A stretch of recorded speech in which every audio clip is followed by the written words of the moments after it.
Audio Jungle. Mohon maaf sebelumnya saya mau nanya, yang di atas itu penuh nggak?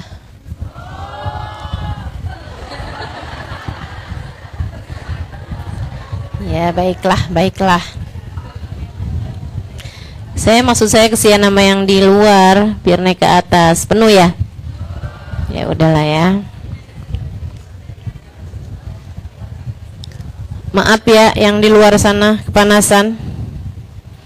Kayaknya pahalanya paling banyak deh tuh. Apa saya ke situ juga?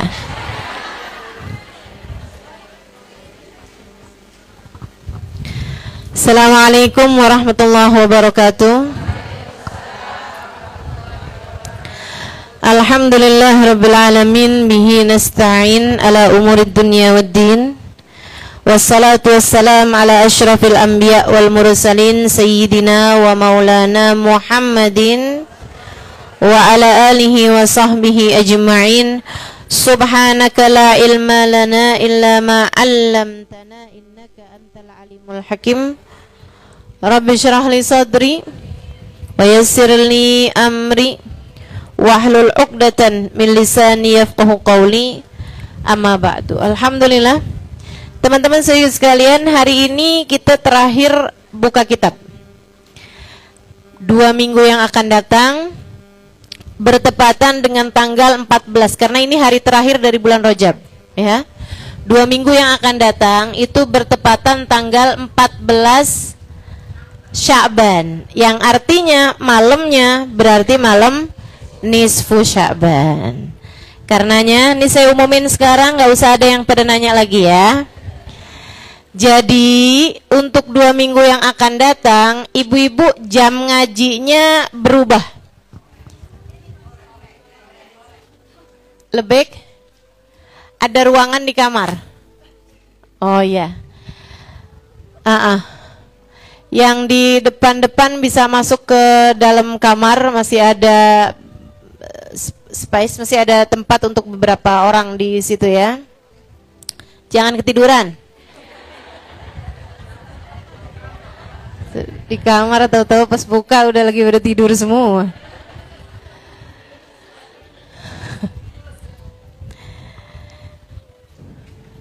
Baik. Jadi saya mau kasih pengumuman penting ini ya. 2 Kamis yang akan datang, tepatnya tanggal 17 Maret, itu adalah tanggal 14 Sya'ban. Nah, kita memang dulu sebelum pandemi itu punya rutinan, punya acara tetap untuk baca nisfu Sya'ban bersama-sama di sini, gitu ya. Baca Yasin 3 kali dengan doa-doanya sekalian gitu.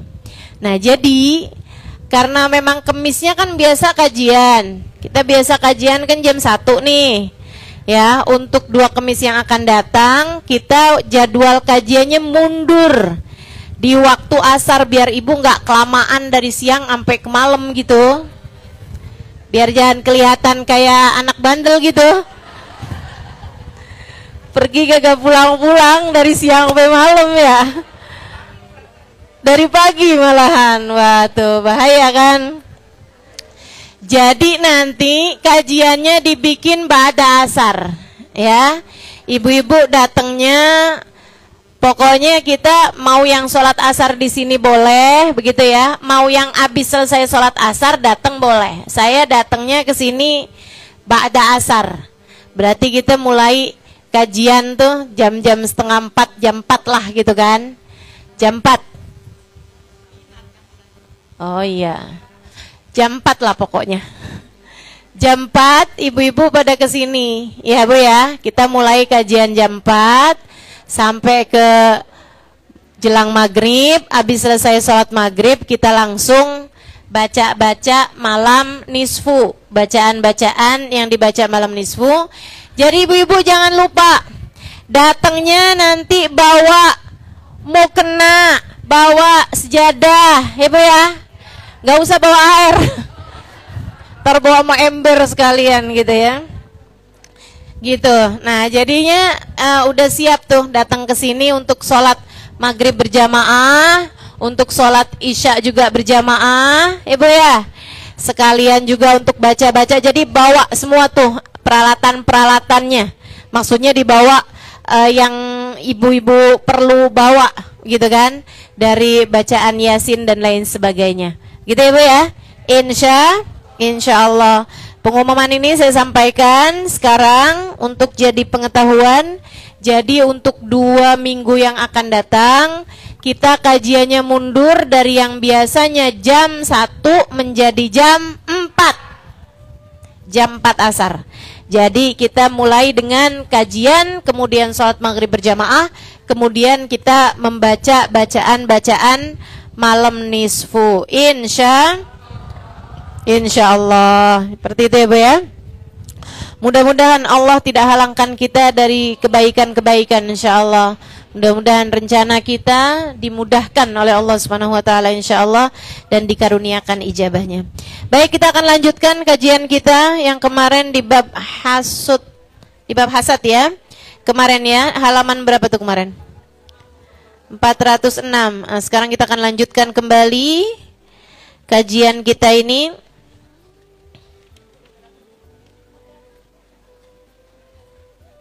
Bukan kayaknya ya. Yang berbahasa Arab halaman berapa? 369. 369. Iya, kajian kita di situ. Nah, sekarang kita akan lanjutkan kembali kajian kita. Mudah-mudahan jadi kajian yang khitamuhu misik, diakhiri dengan yang terbaik insyaallah. Ini kajian yang terbaik sebab 2 minggu yang akan datang kita nggak akan kajian kitab ini, tapi kita akan menyampaikan mengenai persiapan-persiapan menyambut bulan suci Ramadan. Gitu ya, insyaallah ya. Mudah-mudahan Allah Subhanahu wa taala berkahi kita semua insyaallah. Baik, kita awali dengan membaca niat belajar bersama-sama. Bismillahirrahmanirrahim. Nawaitu ta'allum wa ta'lim wan naf'a wal intifa' wal mudzakarah wa tadhkir wal ifadah wal istifadah wal hidza 'ala tamassuk bi kitabillah wa sunnati Rasulillah sallallahu alaihi wa alihi wa sallam wa du'a ila al-huda wa dilalata 'ala al-khair marabatih wa qurbih wa dhawabih wa husnil khatimah ma'al lutfi wal afiyah wa salahil aqibah birahmatika ya arhamar rahimin. Ila hadratin Nabi Muhammad sallallahu alaihi wasallam wa alihi wa sahbihi wa azwajihi wa dhurriyyati wa ahli baiti wa sallim jamil anbiya wal mursalin wal qawni ajma'in wa nususan sayyidina muhajirin Muhammad bin Isa fakil muqaddam Muhammad bin Ali Balawi sayyidil habib Abdullah bin Abu Bakar al-Aidarus wa akhril wujud asy-Syaikh Abu Bakar bin Salim wa usulim wa furim tumar sahib ratib Abdullah bin al-Haddad Abu Ahmad bin Zain al-Habsyi Habib Ali bin Muhammad al-Habsyi wa jami' sadatina li Abi Alawi ajma'in thumma ila ruhil Imam al-Ghazali Muhammad bin Muhammad al-Ghazali atusma ila ruhi arba'atil a'immatil mujtahidin mughalidin fiddin ulama amilin fuqaha muhaddisin qurra mufassirin sadati sufiyatul muhaqqiqin ajma'in thumma ila ruhil awliya at-tis'ah alladhina nasharuddin fi biladil Indonesia usulim wa furim Allah falahum yarhamuhum wa ali darajatin fil jannah wa yanfa'una barakatihim wa asrarihim wa anwarihim wa ulumihim wa nafahatihim fid din wad dunya wal akhirah. Al-Fatihah.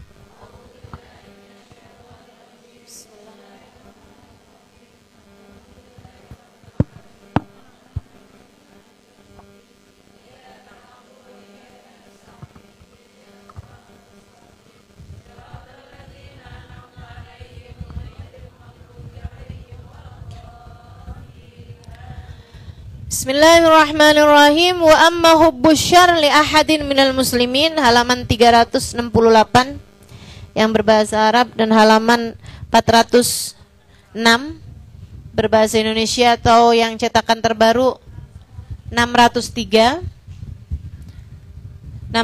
yang cetakan terbaru. Imam Al-Haddad mengatakan nafa'anallahu bih bi'ulumi fid dharaini amin. Wa ma hubbu syarr li ahadin minal muslimin, adapun menginginkan keburukan, ya, baru pengen doang nih, belum merencanakan dan belum melakukan, baru hub aja, seneng, kepengen. Hubbu syarr li ahadin minal muslimin, adapun menginginkan keburukan, li ahadin minal muslimin, kepada seseorang dari orang Islam, wa idmarul ghish, dan menyimpan ghish kebencian, wal adawah, dan permusuhan, wal hiqd, dan rasa dengki, fahasbuka zajiran anhu, maka cukuplah sebagai pencegahmu darinya, qauluhu alaihi sallallahu wassalam, sabda baginda kita Nabi besar Muhammad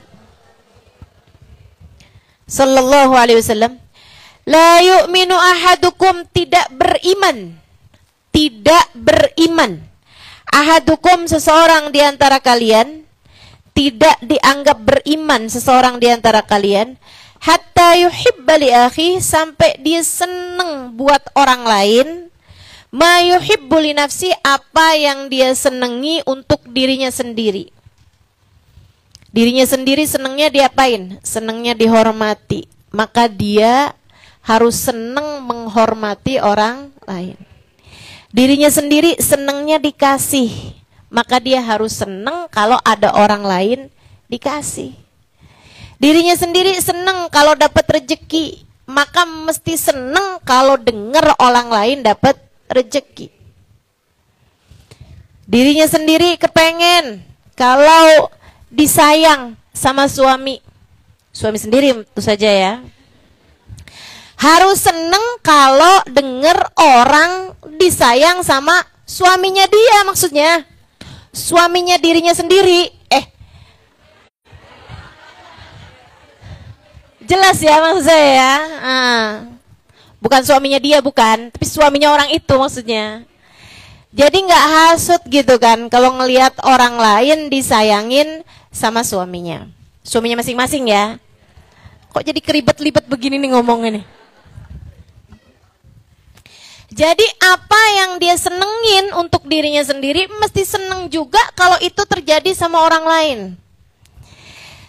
Orang itu seneng kalau anaknya soleh, kalau anaknya nurut, kalau anaknya baik, kan begitu ya? Jadi harus seneng juga kalau ngelihat orang lain anaknya soleh-soleh, anaknya baik-baik.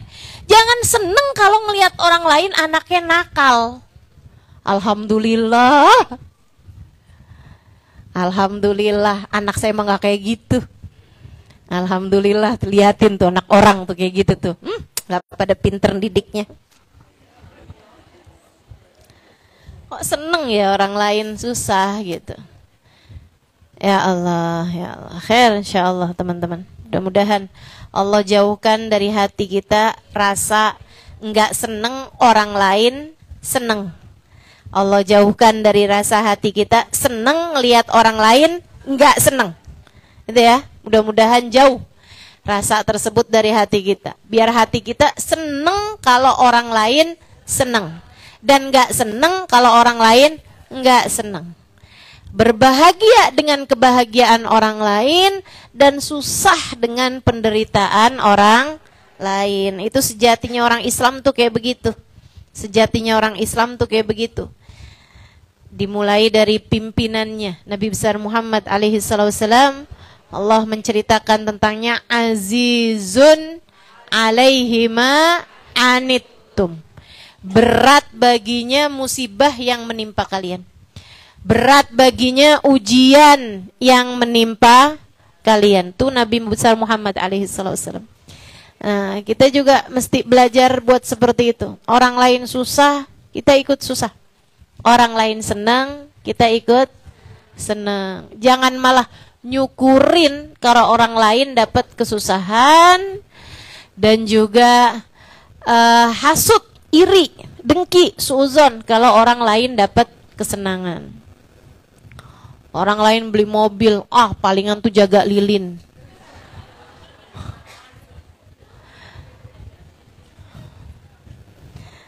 Ya Allah, ya Allah. Orang lain janda gitu kan, baru setahun udah dapat gantinya. Palingan nyantet tuh. Kenapa gitu? Mesti ada pikiran-pikiran kotor seperti itu. Karena dia pejabat, dia baru beli mobil baru, palingan juga hasil korupsi. Mendingan kita yang nggak punya mobil, tapi yang pastikan bukan hasil korupsi. Nyinyir aja kerjaannya, ya Allah, ya Allah. Ya Allah. Ada orang cakep dikit, palingan hasil operasi.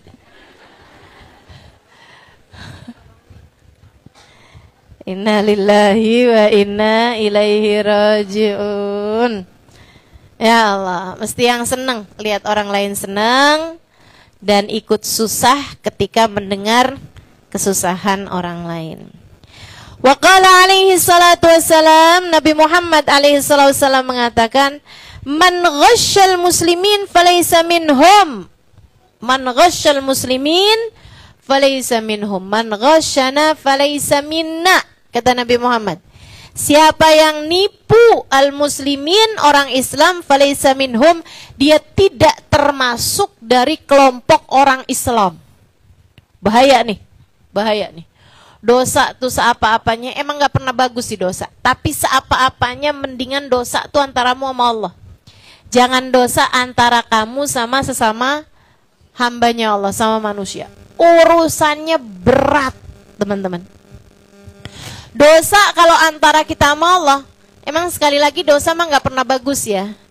Tapi kalau dosa antara kita sama Allah, buniyat alal musamahah, dibangun di atas maklumnya Allah. Allah tuh kalau kita bikin dosa antara kita sama Allah, Allah tuh banyak maklumnya. Allah tuh banyak maafnya. Allah tuh banyak, kesian deh hambaku deh, biarin dah gitu. Allah banyak gitunya. Tapi kalau kita dosa sama sesama umat manusia, orang tuh enggak musamaha, orang tuh enggak gampang buat maafin orang. Orang tuh enggak gampang buat maklumin. Makanya seapa-apa ngadepin Allah itu masih jauh lebih mudah daripada ngadepin orang.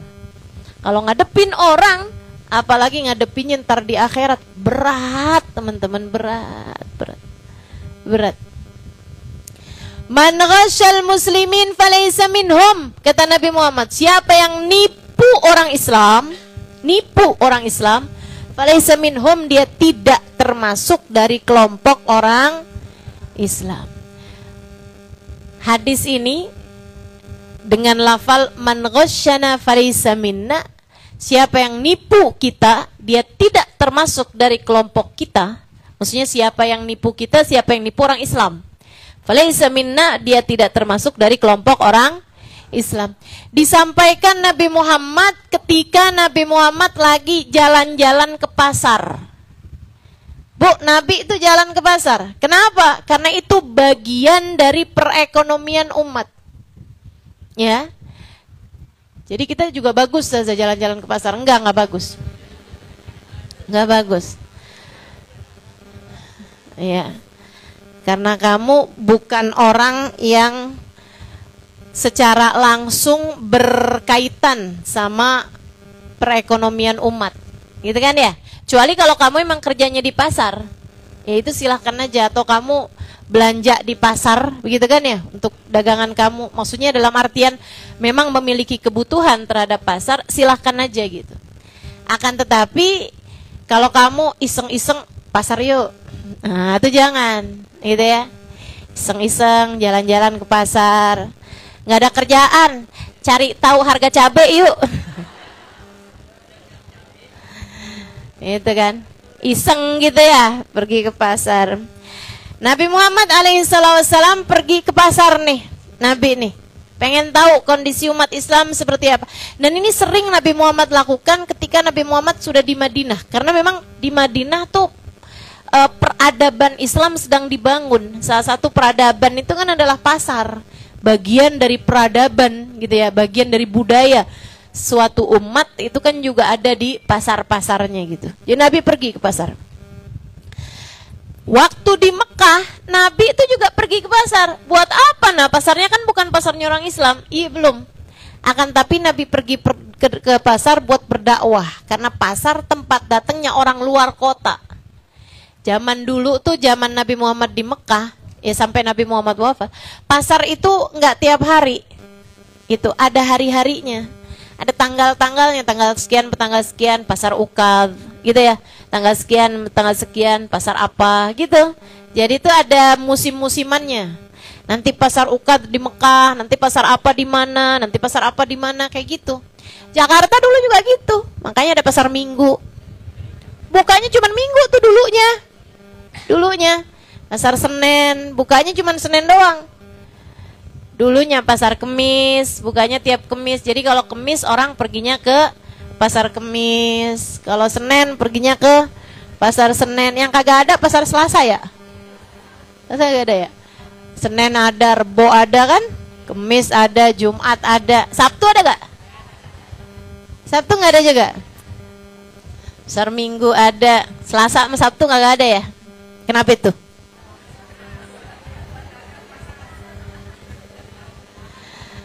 Hujan. Teman-teman sekalian yang saya muliakan, Nabi Muhammad satu waktu pergi ke pasar. Nabi itu orang yang bisa melihat dengan cahaya kenabian. Nah ini beda nih. Pandangan matanya nembus sampai ke urusan pahala dan dosa orang. Ya Allah, ya Allah. Para nabi, para wali, banyak tuh yang dikasih kayak begitu. Para nabi mau para wali, banyak yang dikasih kayak begitu. Dukun Ustazah? Enggak dikasih kayak gitu dukun. Enggak. Dukun tuh yang ada suka dibisik-bisikan sama setan. Suka dibisik-bisikin sama jin. Jin nih kadang-kadang suka ada gitu yang tahu-tauan gitu ya. Karena kan dia bisa saling terhubung antara satu sama yang lain. Jadi makanya suka ada yang kayak gini nih. Misalnya gitu ya, ada barang hilang. Waktu dicuri, orangnya kan si pencuri itu kan ngelihatnya kagak ada orang nih, jadi dia nyuri. Gitu kan ya? Dia nggak tahu kalau di sekitar situ tuh ada jin yang lagi ngeliatin dia. Nah, si jin ini kemudian laporan sama Pak RW.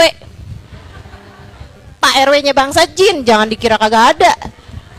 Dia laporan gitu kan. Sama RW-nya dia, tadi saya ngelihat ada yang nyuri. Siapa? Si ini gitu.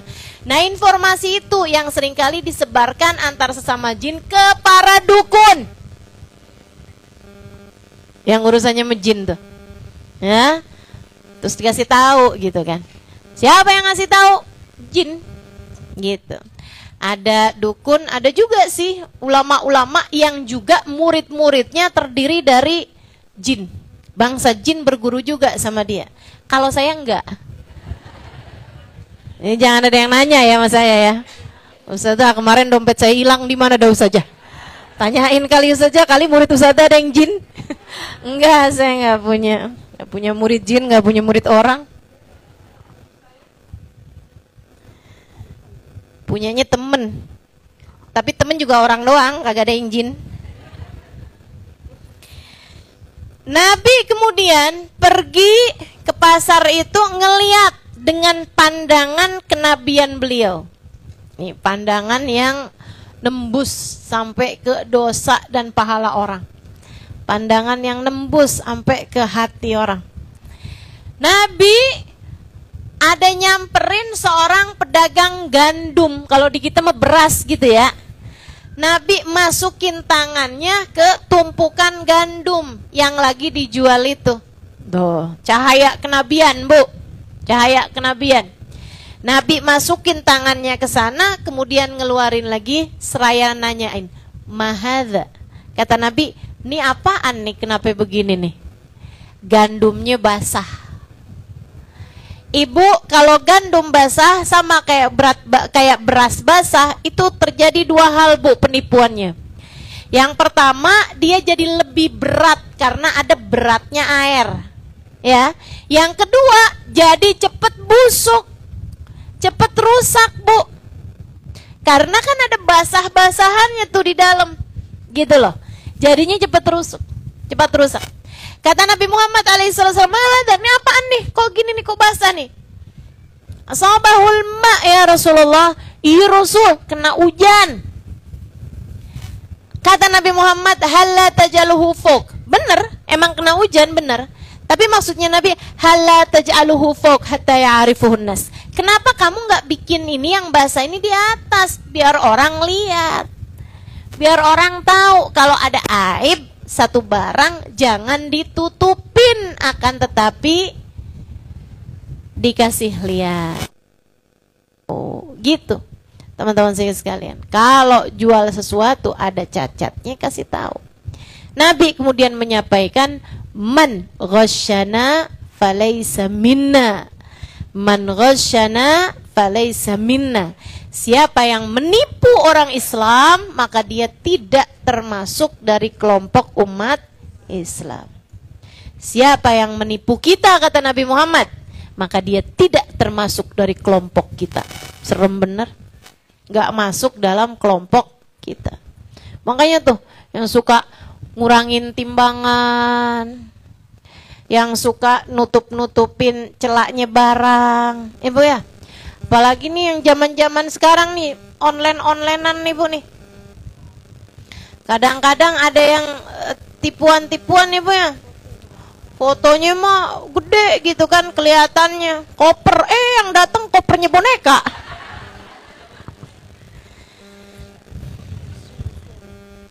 Ada yang busuk gitu kan, buah-buahan, atasnya mah bagus-bagus, dalamnya pada jelek-jelek gitu.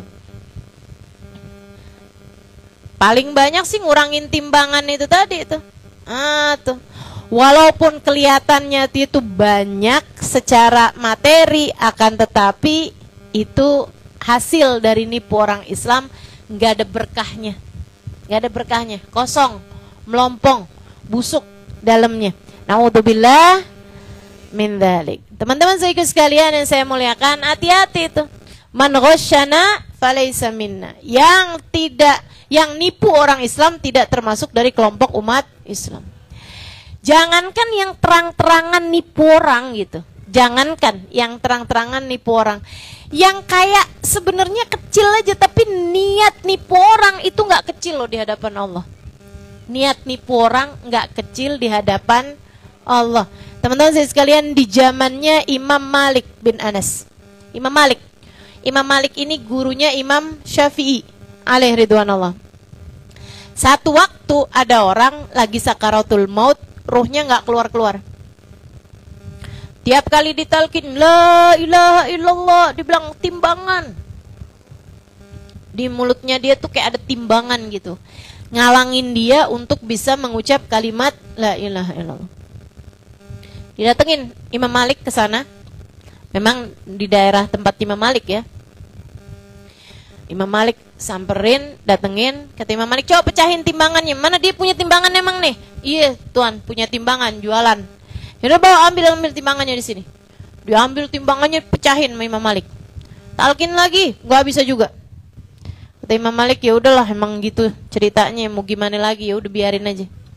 Sampai mati dalam keadaan tidak bisa mengucapkan kalimat la ilaha illallah. Ditanyain sama Imam Malik, emang dia tukang ngurangin timbangan ke anak-anaknya, ya, yang suka bantuin dagang tuh anak-anaknya.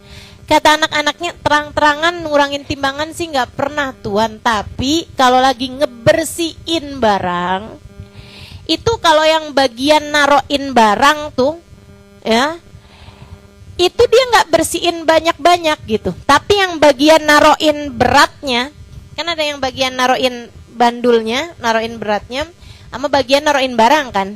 Nah yang bagian naroin bandulnya, itu sama dia tuh dibersihin sebersih-bersihnya, nggak ada daki, nggak ada apaan yang nempel di situ. Jadi emang beratnya cuman bandulnya aja. Tapi yang bagian naroin barang, itu daki-dakinya tuh nggak pernah dia bersihin. Teman-teman, beratnya daki berapa sih? Cuman debu yang nempel gitu, berapa daki itu beratnya? Akan tetapi yang berat, ya, dakinya meringan teman-teman. Yang berat niatnya dia untuk menipu orang. Niatnya dia buat ngurangin timbangannya orang. Itu yang gak ringan di mata Allah subhanahu wa ta'ala. Maka emang benar-benar banget orang tuh kelihatan keimanannya pada masalah urusan-urusan hartanya orang. Ya. Orang yang beriman tuh orang enggak betah punya tanggungan sama orang. Kalau ada tanggungan orang gitu ya, beli barang belum dibayar, kepikiran gitu. Takut tar kalau punya utang kan hitungannya tuh.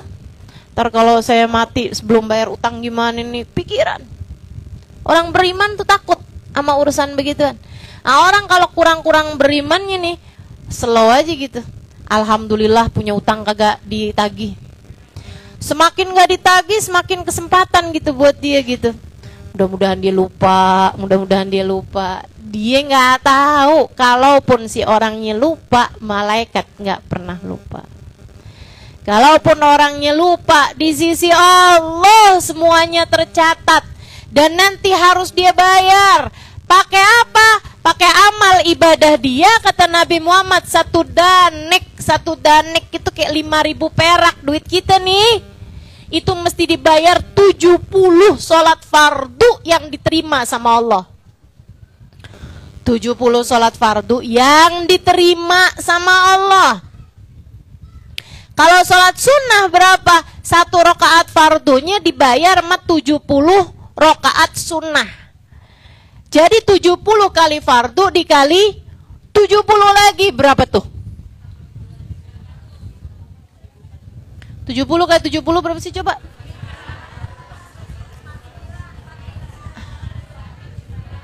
4.900. Ini bener nih. Benar ya. 4.900 teman-teman. 4.900 rakaat sholat sunnah. Yang bangsa kita-kita nih yang kalau terawih ngitungin rakaat mulu, udah jangan harap dah. Mendingan hati-hati udah, mendingan hati-hati. Mendingan hati-hati, jangan bawa tanggungan orang saat kamu mati, teman-teman. Nggak selamat kita, nggak selamat hitungannya. Ya gimana ceritanya bisa selamat kalau satu daniknya 70 rakaat fardu yang diterima loh sama Allah. Kita nih dari berapa ribu rakaat yang kita sholatin nih seumur hidup kita, nggak tahu mana yang diterima sama Allah. Nah, ini kalau satu daniknya 70 sholat fardu. Nah kalau kamu utang 5 juta nggak kamu bayar, gimana ceritanya tuh di akhirat? Kalau kamu harta warisan yang mestinya diberikan kepada saudaramu atau mestinya diberikan kepada anakmu karena suamimu meninggal dunia, kamu makan. Jadi lipstik, jadi kuota, jadi baju yang kamu pakai, teman-teman saudaraku sekalian, kamu bayar dengan apa di akhirat nanti? Hati-hati metanggungan sama orang, nggak selamat, serem kita sama urusan dengan orang lain nih, nggak gampang urusannya teman-teman. Takutnya akhirnya malah kayak kejadian orang tadi tuh, mati nggak bawa iman. Naudzubillah min dzalik. Urusan sama orang berat, urusan sama orang berat. Ya. Udah kita hidup yang hati-hati aja. Jangan pernah berani sama haknya orang. Jangan pernah berani sama haknya orang. Haknya orang tuh mendingan kurang di kita, lebih di dia daripada sebaliknya. Kan kita kan kadang-kadang urusan kan jangan sampai kurang di kita kan gitu ya. Nah gitu ya, pokoknya harus lebih gitu di kita. Jangan teman-teman. Urusan harta nih, urusan uang, urusan materi nih, urusan dunia nih, lebih baik kurang di kita, lebih di orang, daripada lebih di kita, kurang di orang. Udah gak apa-apa. Dan saya bilangin ya teman-teman, gak ada yang terdolimi, gak ada. Orang itu dolim Ustazah, ngambil hak saya. Nggak ada, nggak ada, nggak ada. Kalau kamu sabar dibalikin sama Allah. Yang amin nih pernah didolimin sering gimana nih? Al-madlumin kayaknya nih ya. Sering dizolimin. Gitu. Ada orang adu gitu mas, Ustazah ada orang utang mas, kagak dibayar-bayar Ustazah. Ya ampun, ruwet banget dah. Susah banget. Ya, emang sih, itu emang nyebelin.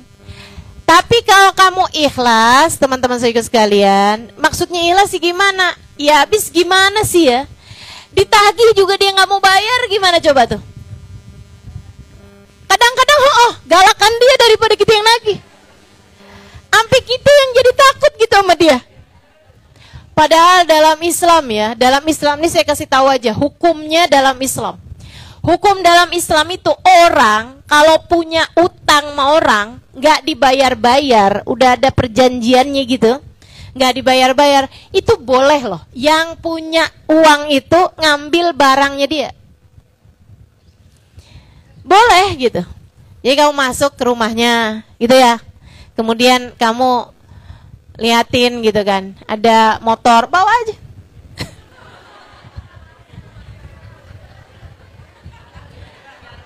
Ada TV, ini saya bilangin hukumnya dalam Islam tuh kayak gitu, gitu kan. Orangnya pulang-pulang, motor udah kagak ada, AC udah kelepas, kulkas udah nggak ada, gitu. Mobil nggak ada, TV nggak ada, gitu kan. Abis itu dapat WhatsApp, utang kamu udah lunas. Dalam Islam hukumnya kayak begitu. Dalam Islam hukumnya kayak begitu. Meskipun ya itu kan kita juga nggak enak kan mau kayak begitu. Nah kadang-kadang itu tadi ditagih, galakan dia kok daripada yang nagih. Kalau sampai kamu punya utang, orang utang sama kamu, dia nggak mau bayar, kamu tagih juga nggak ini juga gitu kan. Itu kamu punya beberapa pilihan teman-teman. Pilihannya, udah dah nggak gue tagih, lumayan ntar di akhirat. Bisa begitu, bisa begitu. Kamu punya hak untuk itu. Saya kasih tahu, kamu punya hak buat itu. Karena kadang-kadang ada loh Bu, ada orang-orang tuh utang gitu kan, sama orang utang banyak gitu. Tapi kalau dia foto di media sosial, tinggal jalan-jalan ke Bali, makan di restoran, gitu kan ya. Urusan, pernah ketemu nggak orang kayak begitu? Ada di sini orangnya? Mana? Mau tahu saya? Ya ampun, malu saya nih kalau ada jamaah nih, ada teman-teman yang biasa hadir ngaji terus kayak gitu kelakuannya. Ya ampun, malu saya dah. Ayo Bu, taubat Bu, itu sesuatu hal yang perlu kamu taubatin tuh. Ya, saya sering sampaikan, seberapapun sedikitnya uang yang kamu punya cukup untuk membiayai hidupmu. Akan tetapi sebanyak apapun uang yang kamu punya tidak akan cukup untuk membiayai gaya hidupmu. Gitu. Udahlah yang sederhana aja. Kamu mau bikin kesan sama siapa sih juga? Ya enggak? Mau bikin kesan sama siapa? Sampai perlu-perlunya pakai barang-barang yang branded gitu kan. Terus perlu-perlunya gitu ya, perawatan muka sampai mahal-mahal. Mau kasih kesan sama siapa? Suamimu udah tahu muka kamu kayak gimana. Anak-anakmu udah tahu muka kamu kayak gimana. Mau kasih kesan sama siapa? Udah. Nggak usah deh, nggak usah macem-macem. Ya nggak? Udah nggak apa-apa, pakai FIFA aja.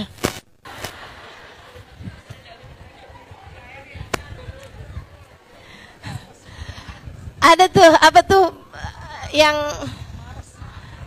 Mars ya, budak Mars ya. Nggak ada lagi tuh yang suka kayak ibu-ibu zaman dulu tuh.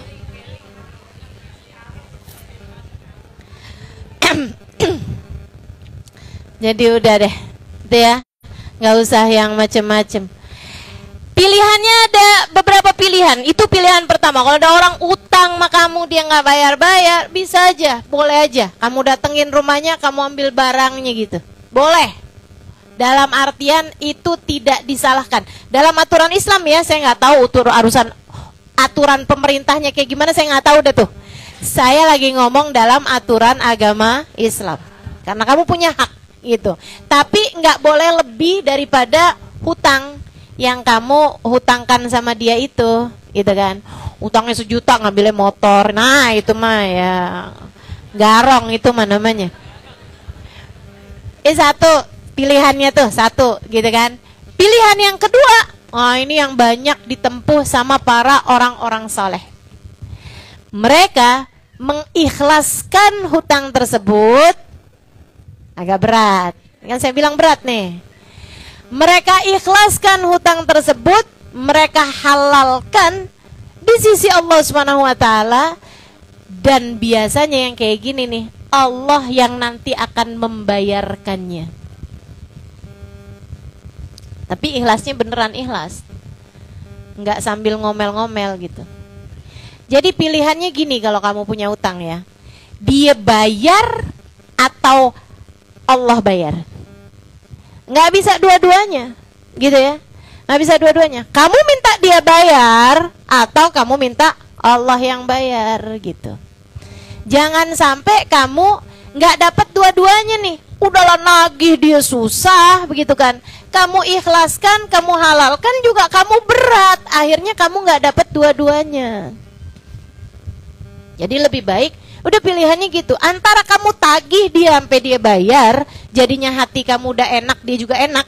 Kamu nggak kepo mulu dia sekarang kemana, ya kan? Ketemu sama siapa, begitu ya? Makan di mana, jalan-jalan. Kamu kan kepo, akhirnya hati kamu nggak enak gitu kan? Antara kamu tagih dia sampai dia bayar, kalau perlu kamu bawa perangkat-perangkat.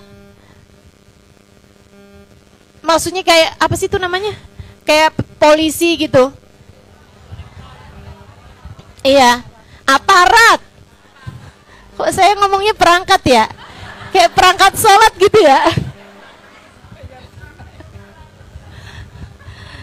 Ya Allah. Antara kamu bawa aparat sekalipun buat kamu tagih dia, kamu punya hak untuk itu.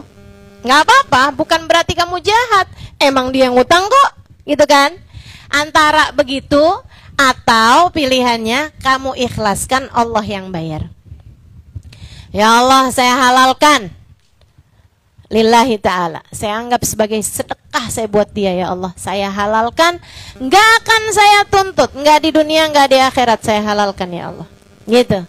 Cuman nih kalau udah yang kayak begini nih, biasanya datang ujian nih. Begitu udah dihalalkan, dia telepon, alhamdulillah nih dapat rezeki. Nah loh,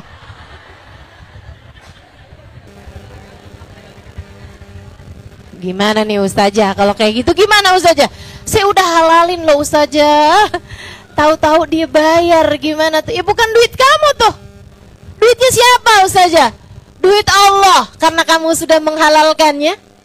Datang bukan duit kamu berarti. Duitnya siapa? Duit Allah. Harus kamu serahkan kepada ahlillah. Kepada ahlillah. Siapa ahlillah? Orang-orang yang boleh menerima zakat. Ya, orang-orang yang boleh menerima zakat dari fuqara wal masakin, kasih sumbang, anak-anak santri yang nggak mampu-mampu, gitu kan ya?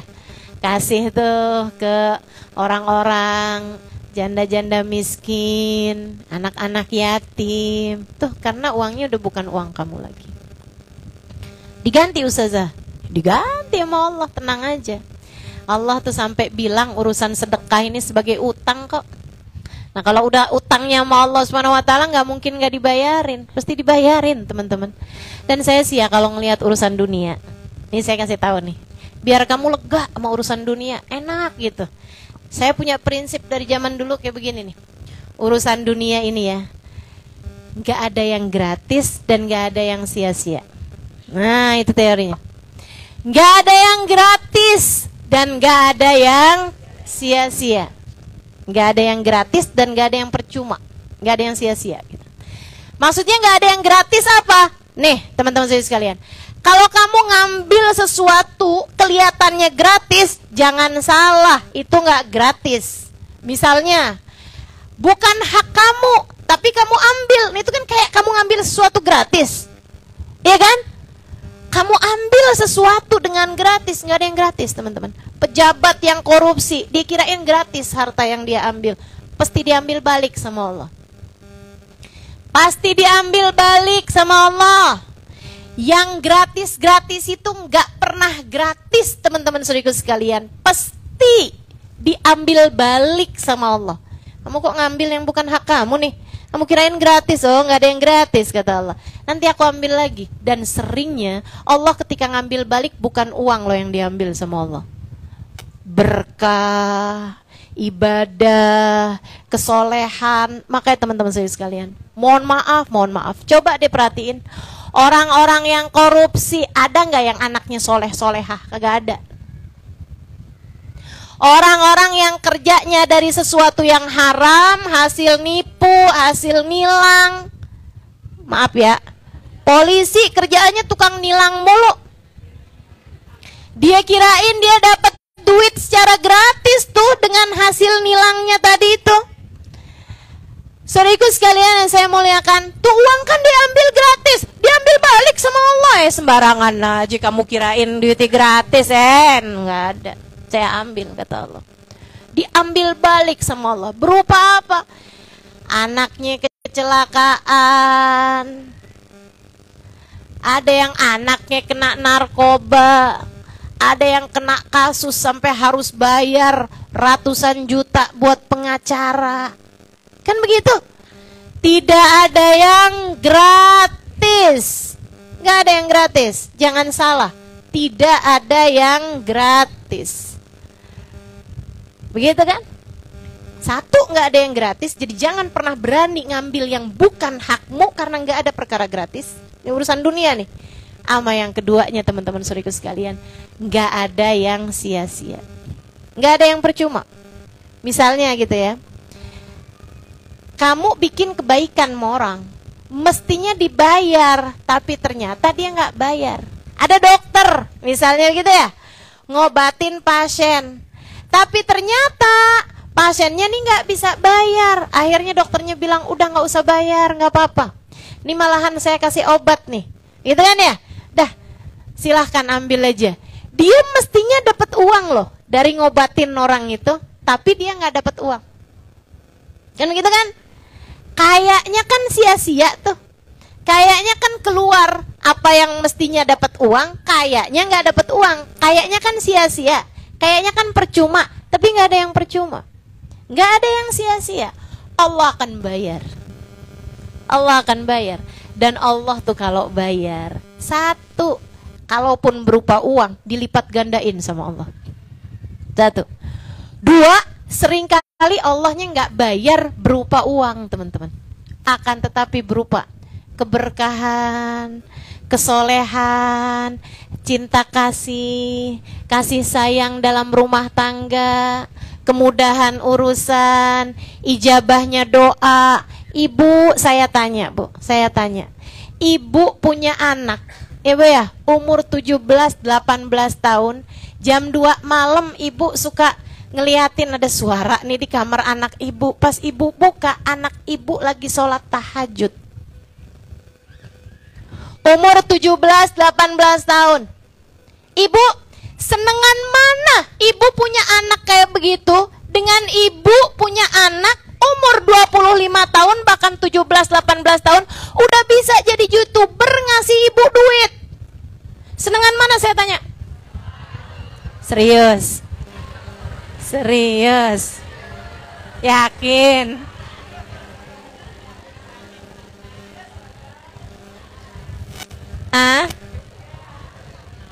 Yakin? Nomor 1, nomor 2? Nomor 1. Karena Bu, yang namanya sesuatu yang kesenangannya hati itu nggak bisa dibayar ya Bu ya. Betul apa nggak? Subhanallah loh, kesenangan hati itu nggak bisa dibayar. Sama halnya dengan, mohon maaf nih, mohon maaf. Ada suami gitu ya, dia ngasih istri ya biasa aja gitu. Tapi sayangnya sama istri luar biasa. Istri minta apa, istri kepengen apa gitu, berusaha. Istrinya lagi sakit, dia tuh sampai doa, ya Allah, kesian istri saya, Allah pindahin deh sakit istri saya sama saya.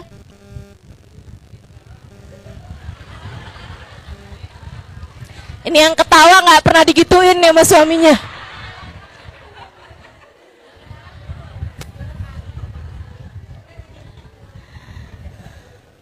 Emang Ustazah pernah katanya digituin sama suaminya? Saya nggak mau cerita.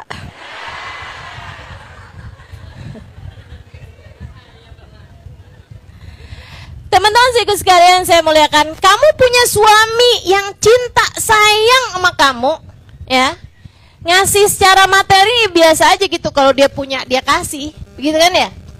Ama suami yang kerjaannya transfer mulu, tapi Tapi tiap kali kamu minta apaan, kamu kepengen dia ada gitu kan ya, nggak pernah ada. Saat kamu lagi sakit, dia kayak nggak peduli gitu. Kamu sampai mikir gitu kan, nih kayaknya saya mati juga nih, dia transfer doang kali buat tahlil.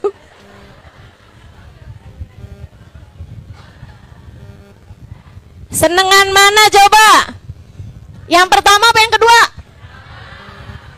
Yang disayang apa yang ditransfer?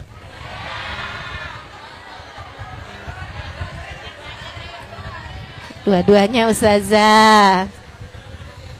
Ya kan kagak ada yang sempurna ya. Kalau kamu mesti milih gitu, mesti milih. Ya, kalau kamu mesti milih. Yang pertama ditransfer juga ala kadar, begitu kan ya. Yang kedua ditransfer mulu tapi nggak pernah ada orangnya. Nggak pernah perhatian gitu kan. Ama nyakitin mulu, ya ampun. Mauan mana bu? Mauan yang pertama pasti.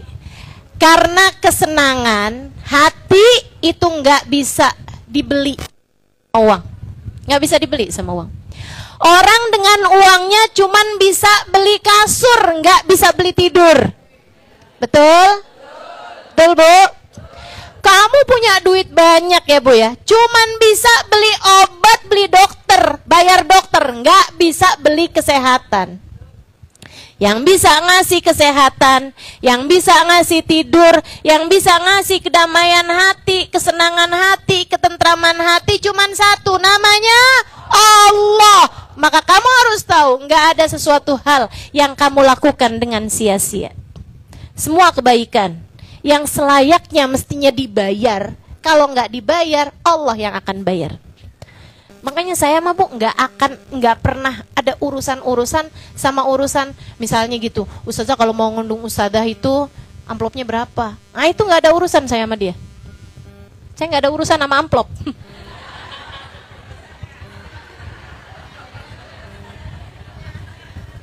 Kan begitu ya? Kenapa gitu? Karena dari dulu prinsip saya kayak gitu. Prinsip saya nggak ada yang gratis, nggak ada yang sia-sia, nggak ada yang sia-sia. Andai pun nggak diamplopin, ada yang ngamplopin saya. Siapa?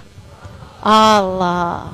Berupa keberkahan kehidupan. Kan begitu ya? Andai nggak ada yang ngamplopin.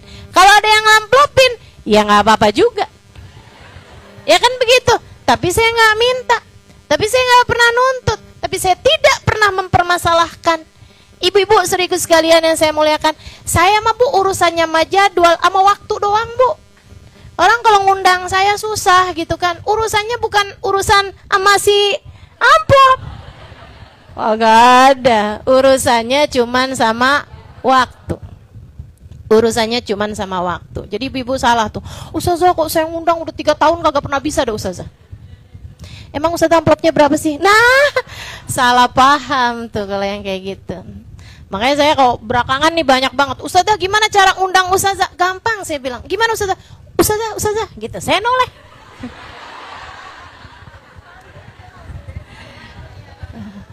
Gitu, gimana cara manggil ustazah? Gampang, ustazah Halimah, saya noleh dah.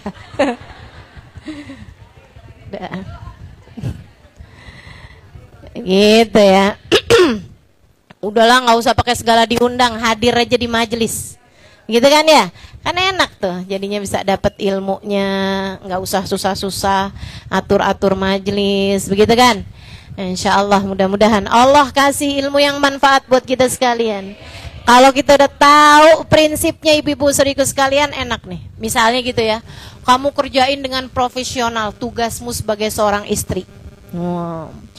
Dia sih nggak bayar saya banyak-banyak, tapi dia nggak transfer saya banyak-banyak, tapi urusan bikin nasi goreng saya paling enak. Misalnya gitu kan ya. Urusan servis segala macam urusan saya paling enak. Kan begitu?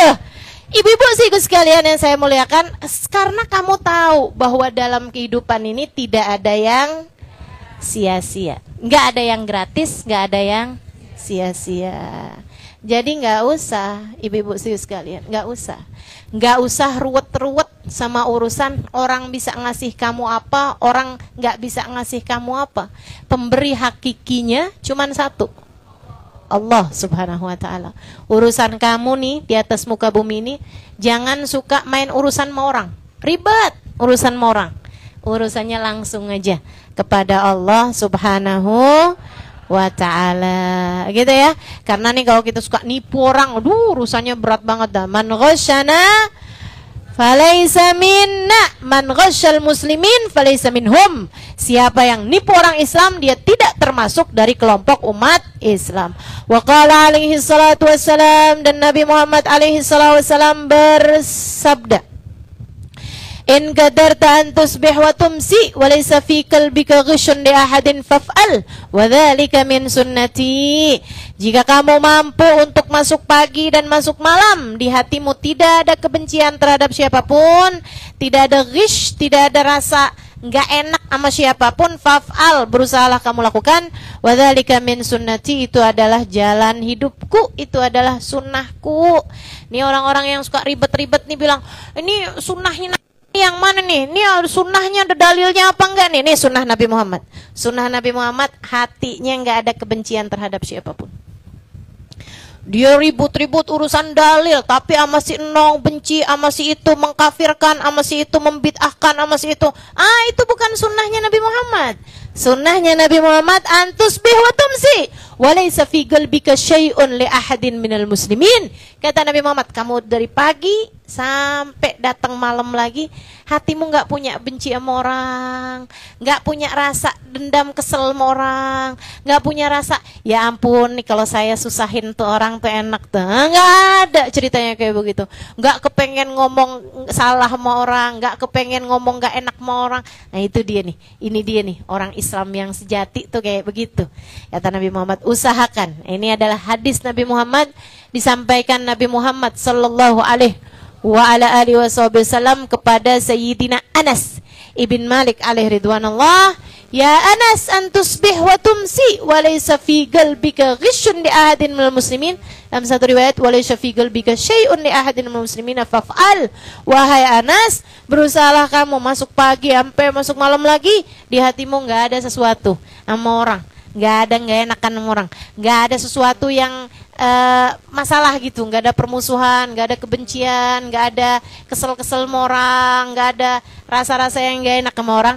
Faf'al, kerjakan itu wahai Anas, wa dzalika min sunnati, ini adalah cara hidupku, cara hidup Nabi Muhammad alaihissalam.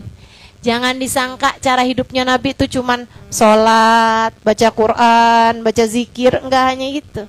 Cara hidupnya Nabi Muhammad, masuk pagi sampai tidur lagi, hatinya nggak punya kebencian sama siapapun. Ya Allah, nih Nabi Muhammad keren banget dah ya. Abu Jahal jahatnya kayak begitu, Nabi benci apa enggak? Enggak benci.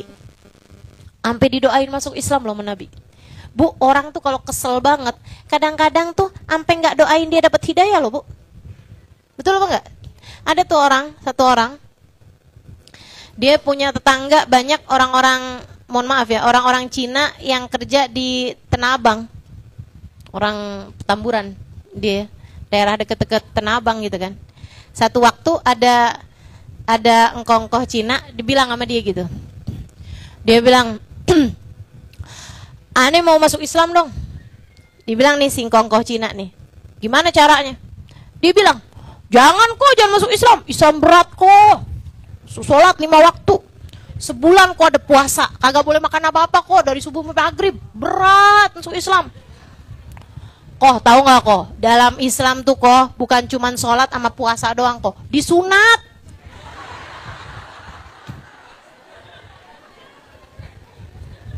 Wajib disunat kok kalau kita laki-laki nih kok. Udah kok nggak usah masuk Islam. Ada orang dengerin itu tuh, dia nanya gitu, ente gimana sih ada orang masuk Islam nggak bolehin? Enak aja, janganlah, masa dia masuk Islam, emang kenapa katanya gitu. Ente jangan salah ya,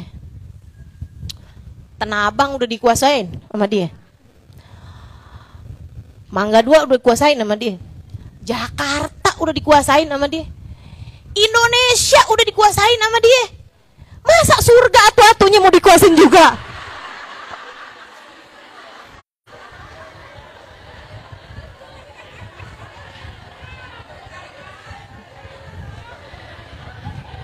Udah surga atu-atunya yang kita punya, dia bilang. Masa dia mau kuasain juga? Ogah, aneh nggak mau dia masuk Islam. Masya Allah, Masya Allah. Teman-teman saudaraku sekalian, Nabi Muhammad, Abu Jahal tuh kurang nyakitin apa menabi? Kurang jahatin apa menabi?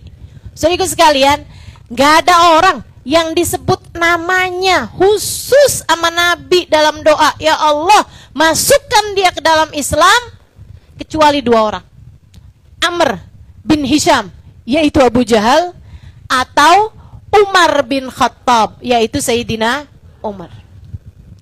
Orang udah jahat kayak begitu sama Nabi sampai disebut namanya dalam doa. Ya Allah, kita pengen banget nama kita disebut sama Nabi dalam doa. Betul apa enggak? Kita pengen banget nama kita nih disebut sama orang soleh dalam doa. Saya pengen banget nama saya ada dalam doanya Hubaba Nur, ada dalam doa Habib Umar bin Hafid, ada dalam doa Habib Zain bin Smith. Kan begitu teman-teman saya sekalian. Dalam doanya Nabi Muhammad, Masya Allah. Dan itu Nabi Muhammad lakukan bukan orang yang tersayang di hati Nabi. Amr bin Hisham, Abu Jahal udah sejahat itu ada dalam doa Nabi Muhammad. Ya Allah, masukkan dia ke dalam Islam. Ya Allah, masukkan dia ke dalam Islam. Disebut Nabi namanya Amr bin Hisham atau Umar bin Khattab. Kabarnya Nabi doa hari Rebo, jam-jam 2-an siang. Ya, saat doa Nabi mengangkasa, teman-teman sekalian, Allah turunkan ijabah. Kabarnya, ini kabarnya ya, dan ini hal yang banyak beredar di Kota Tarim ya.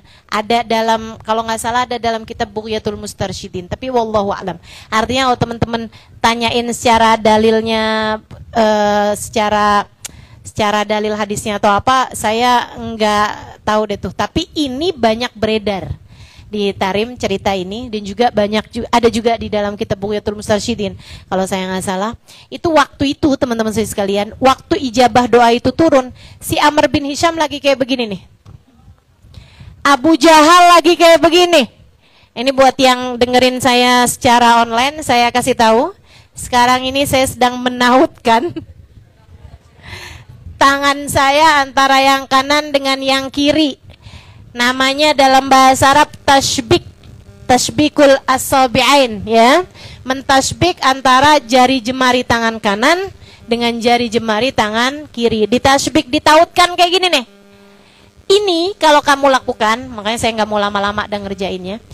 Itu kalau ada doa baik turun kepadamu terhalang. Ya. Jadi ada gerakan-gerakan tertentu, yang memang ada yang menjadi penyebab ijabah doa, ada yang menjadi penyebab tertolaknya doa. Gitu. Salah satu keadaan atau gerakan yang membuat ijabah doa adalah menengadahkan tangan. Nah, itu kan? Kayak begini nih, menengadahkan tangan. Nah, ini ada 3 riwayat nih, biar sekalian saya sampaikan ya. Ada 3 riwayat caranya menengadahkan tangan. Ada yang kayak begini nih dengan menelungkup merapatkan tangan kanan dengan tangan kiri ketika bertengadah. Jadi menengadahkan tangan, tapi ditautkan tangan kanan dengan tangan kiri, gitu ya. Posisinya di depan dada.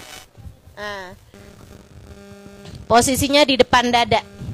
Itu banyak riwayat ini dari Nabi Muhammad SAW. Nabi banyak ngerjain ini. Jadi beliau sering berdoa sambil tangannya kayak begitu gitu. Itu juga dilakukan juga kalau teman-teman liatin foto-fotonya para ulama kalau berdoa, banyak yang caranya seperti itu. Kemudian cara yang kedua, ada 3 riwayat ya caranya menengadah ini. Ada yang caranya sama kayak gitu, tapi tangan kanan sama tangan kirinya tidak nempel. Jadi berjauhan. Tangan kanan dengan tangan kirinya berjauhan. Kayak begini nih doanya, gitu ya. Kayak gini tangannya. Nah, ini juga kalau teman-teman liatin cara doanya para habaib, cara doanya para aulia, nah itu banyak juga yang kayak begini. Kalau teman-teman lihat tuh di kalender itu. Nah, itu cara yang pertama ya. Habib Salim Jindan, kemudian Habib Ali Bungur, satunya lagi Habib Ali Kuitang. Nah ya, Dan mereka berdoa dengan cara doa yang pertama, tengadah tangannya dengan cara yang pertama. Kalau teman-teman liatin ada juga tuh yang tangannya tengadahnya kayak gini gitu. Riwayat yang ketiga, tangannya jauhan lagi. Lebih jauhan lagi, agak naik ke atas gitu. Nah itu Nabi Muhammad kalau ibtihal seringkali dengan cara yang ketiga itu. Jadi kalau doa ibtihal, ya Allah, ya Allah, ya Allah, tuh kayak gitu tuh. Ya, ada tuh yang kayak gitu juga gitu. Jadi kalau teman-teman liatin, para ulama-ulama, para habaib-habaib, banyak diantara mereka yang berdoa dengan salah satu dari 3 cara itu gitu. Boleh tuh, teman-teman boleh pilih salah satunya ya. Dari cara menengadahkan tangan. Itu adalah kondisi atau gerakan tubuh kita di mana memungkinkan untuk doa lebih mudah terijabah. Katanya Nabi Muhammad alaihi wasallam, "Innallaha astahya min abdin idza madda yadahu an yarudduhu masifra." Katanya Nabi Muhammad alaihi wasallam, Allah tuh malu kalau melihat seorang hamba menengadahkan tangannya dan berdoa, ya Allah, ya Allah, ya Allah. Allah malu untuk mengembalikan tangannya dalam keadaan sia-sia. Artinya Allah malu untuk tidak mengijabah doanya, begitu ya. Jadi itu kondisi di mana doa kita memungkinkan untuk lebih diijabah. Nah, kondisi kedua justru sebaliknya. Gerakan kedua membuat doa orang baik kepadamu aja saat itu, kalau kamu dalam keadaan seperti itu, justru malah akan tertolak doa orang baik tersebut kepada kamu gitu. Yaitu gerakan di mana kita mentasbik tangan ya. Tangan kanan dengan tangan kiri, jari-jarinya ditautkan satu sama lain. Menautkan tangan satu dengan yang lain dengan tangannya sendiri ya, kanan sama kiri. Itu justru malah membuat doa orang soleh kepadamu tertolak. Juga doamu kalau kamu sedang berdoa, itu jangan gerakan tangannya seperti itu, hanya akan membuat doamu menjadi ditolak Allah Subhanahu wa ta'ala. Jadi seperti yang tadi saya sampaikan, jadi waktu itu Amr bin Hisham atau Abu Jahal itu lagi tasbikul yadain, lagi menautkan dua tangannya seperti ini. Ketika doanya itu turun, enggak kena ke dia, kenanya kepada yang satu, yaitu Sayyidina Umar bin Khattab. Sayyidina Umar bin Khattab masuk Islam keesokan harinya, yaitu pada hari Kamis. Ya, kita tahu semua kan ceritanya Sayyidina Umar itu seru banget tuh waktu masuk Islam ya. Masya Allah, Masya Allah. Asalnya mau mukulin saudaranya yang mau masuk Islam, asalnya mau bunuh Nabi Muhammad gitu ya. Kemudian dengar kalau saudaranya juga udah masuk Islam, wah dia mau damprat saudaranya. Justru akhirnya malah kelihatan sahifah, lembaran Al-Quran yang ditulis oleh Z. Ini ya, Z itu adalah Zaid bin Thabit, adalah orang yang udah masuk Islam pada waktu tersebut, dan dia menuliskan beberapa ayat-ayat Al-Quran yang turun dan mengajarkannya kepada Sayyidah Fatimah bintul Khattab, yaitu adik dari Umar bin Khattab, bersama dengan suaminya Sa'ad bin Zaid nama suaminya. Itu lagi belajarin Quran, tahu-tahu Sayyidina Umar datang, langsung tuh Zaid sama Sa'ad langsung ngumpet, gitu kan ya, langsung ngumpet. Fatimah ngadepin sendiri tuh abangnya yang temperamental, Sayyidina Umar. Fatimah, saya dengar kamu udah kena ya sihirnya Muhammad. Kata Sayyidah Fatimah, jangan percaya semua kabar dong, Umar. Bang, jangan gitu bang. Enggak semua kabar itu benar. Ya, Sayyidah Fatimah enggak bohong, enggak semua kabar benar. Dia tidak menyangkal bahwa dirinya masuk Islam, gitu kan ya. Nah, tapi beliau bilang jangan percayai semua kabar, enggak semua kabar itu benar. Saya dengar kamu udah kena sihirnya Muhammad. Benar apa enggak? Kamu udah masuk Islam ya? Enggak, kamu wow, gampar pak.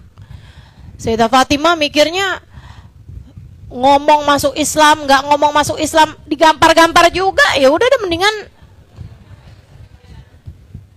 Naam anni qad aslamtu. Betul Umar, saya udah masuk Islam. Kamu mau apa? Justru orang tuh kalau berani ngadepin orang berani, jadi takut. Gitu ya.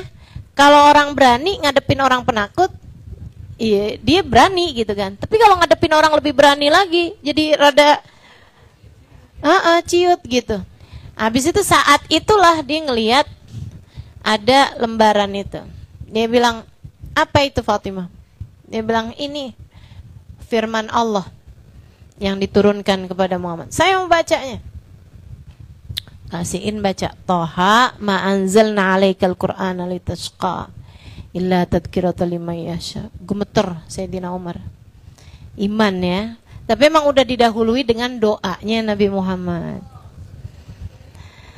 Habis itu udah gemeteran, dia langsung bilang, enggak mungkin ini ucapan orang. Pastilah ini wahyu dari Allah. Sayyidina Umar bukan orang goblok, bukan orang bodoh. Sayyidina Umar tahu tata bahasa Arab. Sayyidina Umar tahu orang belajaran. Sayyidina Umar berpendidikan, teman-teman. Paham sastra. Jadi begitu baca tuh udah paham gitu. Ini bukan ucapan orang nih, ini wahyu Tuhan. Terus nanya gitu, di mana Muhammad, wahai Fatimah? Ya Fatimah nggak mau ngasih tahu, takut dia apa-apain, ntar nggak enak kan dia. Maksudnya dia yang nyebabin Nabi Muhammad dia apa-apain. Saat itu keluarlah Zaid bin Thabit sama Sayyidina Sa'ad bin Zaid keluar, kemudian sambil ngasih tahu bahwa Nabi Muhammad ada di Darul Arqam, Ibnul Arqam. Nah itu Nabi Muhammad pergi, Sayyidina Umar pergi ke sana tuh sambil tetap nenteng pedang ya. Emang orangnya begitu, bawa pedang nih. Tok-toknya juga nggak pernah lembut ya. Emang kayak gitu orangnya. Ketok-ketok kenceng. Orang liatin, Umar bin Khattab. Sayyidina Hamzah langsung tuh nyuruh semuanya pada sembunyi. Sayyidina Hamzah baru masuk Islam. Sayyidina Hamzah tuh urutan 39. Sayyidina Umar urutan 40. Masuk Islamnya. Urutan pertama siapa? Sayyidah Khadijah bintu Khuwailid, urutan pertama. Urutan kedua Sayyidina Ali. Urutan ketiga Sayyidina Zaid bin Harithah. Urutan keempat Sayyidina Abu Bakar As-Siddiq. Saya tulisin tuh di buku Pilar Cahaya tuh. Teman-teman baca dong. Ceritain aja Ustazah enak katanya gitu. Nah, tidak menghargai ya. Itu penuh jerih payah saya tuh. Baca kitab sampai ini Anda keriting mata saya. Teman-teman sekalian, jadi itu Sayyidina Umar datang ke sana. Dibukain sama Sayyidina Hamzah, yang lain berumpet. Nabi Muhammad juga diminta ngumpet sama Sayyidina Hamzah. Rasul, bersembunyilah engkau wahai Rasulullah, biar saya ngadepin, kata Sayyidina Hamzah. Sayyidina Hamzah buka.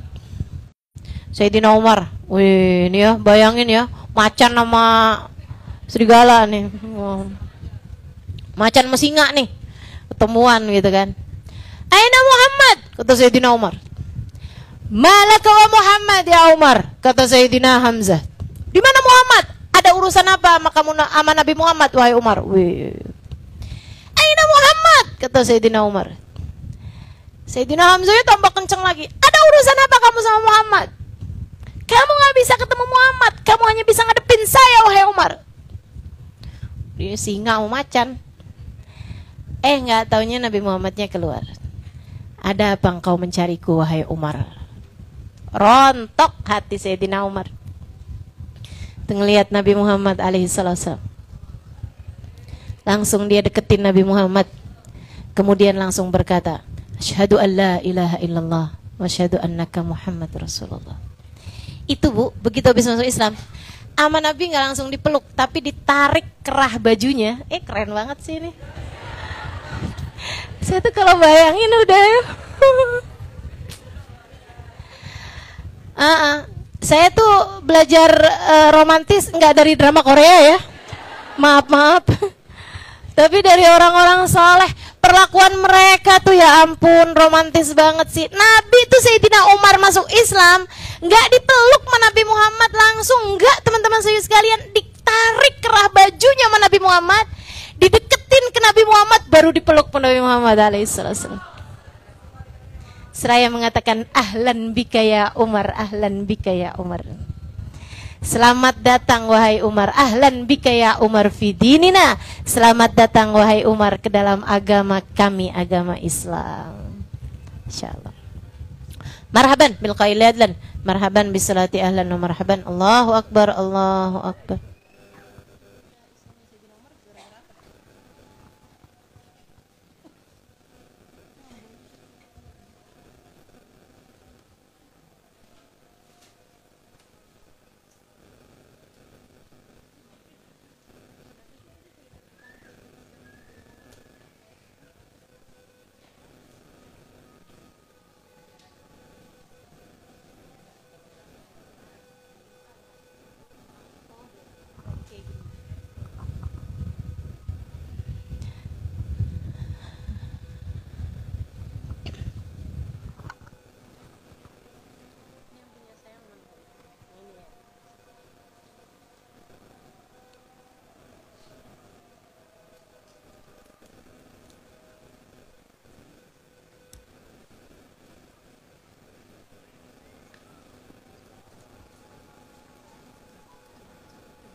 akhir aja Pak, besok tanggal 6.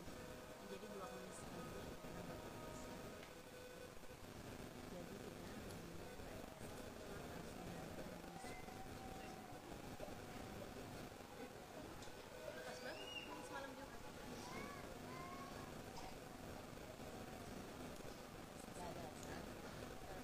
Persiapan Ramadan aja sekalian penutupan.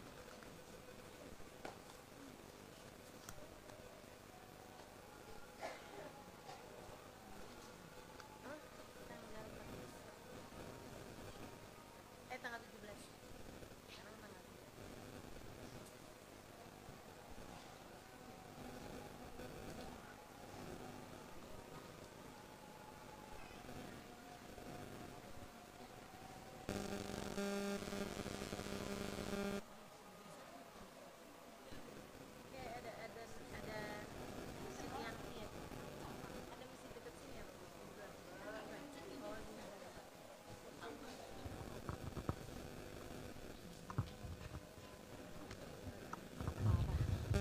La ilaha illallah alhamdulillah rabbil alamin Allahumma salli ala sayyidina Muhammadin wa ala ali sayyidina Muhammad.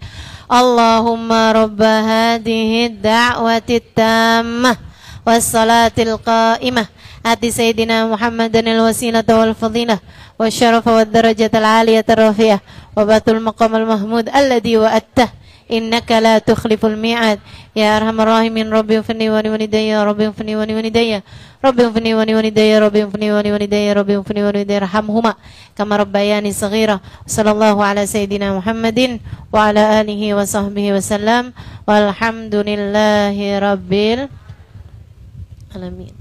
Jadi Nabi Muhammad bahkan yang sejahat Abu Jahal aja tetap didoain sama Nabi Muhammad karena memang hati Nabi Muhammad tidak pernah menyimpan kebencian, tidak pernah menyimpan dendam terhadap siapapun dari sesama umat manusia. Mudah-mudahan Allah SWT kasih kepada kita rasa yang seperti itu juga insya Allah. Membenci dosanya boleh ya, tapi tidak dengan membenci orangnya. Nggak suka sama perbuatannya boleh, tapi kita tidak boleh tidak suka atau benci sama orangnya. Baik, teman-teman sekalian, ada beberapa pertanyaan yang saya akan jawab dan ini harus saya jawab sekarang ya, karena yang 2 minggu yang akan datang sekalian penutupan kan, insya Allah ya. Jadi kita baru buka udah penutupan aja ya. Sekali lagi saya sampaikan untuk kajian yang akan datang kita ngajinya jam 4 sore untuk tarhib Ramadan, kemudian sesudah maghrib kita akan langsung dilanjutkan dengan membaca nisfu Sya'ban, doa nisfu Sya'ban dan amalan nisfu Sya'ban. Assalamualaikum Ustazah, dalam buku Assalamualaikum Tarim ada doa yang selalu Ustazah baca setelah membaca Ratib Al-Haddad. Apakah itu satu paket atau boleh dibaca doanya saja setelah salat maghrib? Oh iya, saya ada nulis buku baru ya teman-teman. Nah itu berisi tentang cerita saya, bisa sampai ada di Kota Tarim gitu kan, dan pengalaman-pengalaman saya. Harapan saya mudah-mudahan teman-teman bisa belajar dari akhlak mereka, dari adab mereka, begitu kan ya. Dan Ustazah Khadijah ini juga baru pulang dari Tarim nih. Ini masih bau-baunya Kota Tarim nih. Udah jadi ahli Tarim teman-teman. Tinggal di sana berapa lama Ustazah? Sebulan. Insya Allah ya. Mudah-mudahan dah teman-teman baca dulu dah buku saya. Iya, nanti insya Allah mudah-mudahan dikasih kemudahan untuk bisa berangkat umroh, haji yang pertama, kemudian ziarah ke Tarim untuk berikutnya ya. Nah itu di sana ada saya ajarin, atau saya pertama kali kenal Tarim itu adalah kenal namanya Sayyidina Muhammad bin Ali Ba'alawi. Jadi waktu saya SD, zaman saya kecil, itu abah saya setiap kali habis baca Ratib Haddad selalu diiringi dengan doa, Ya Rabbana yassir lana umurana bijahi Sayyidina Muhammad bin Ali. Gitu ya.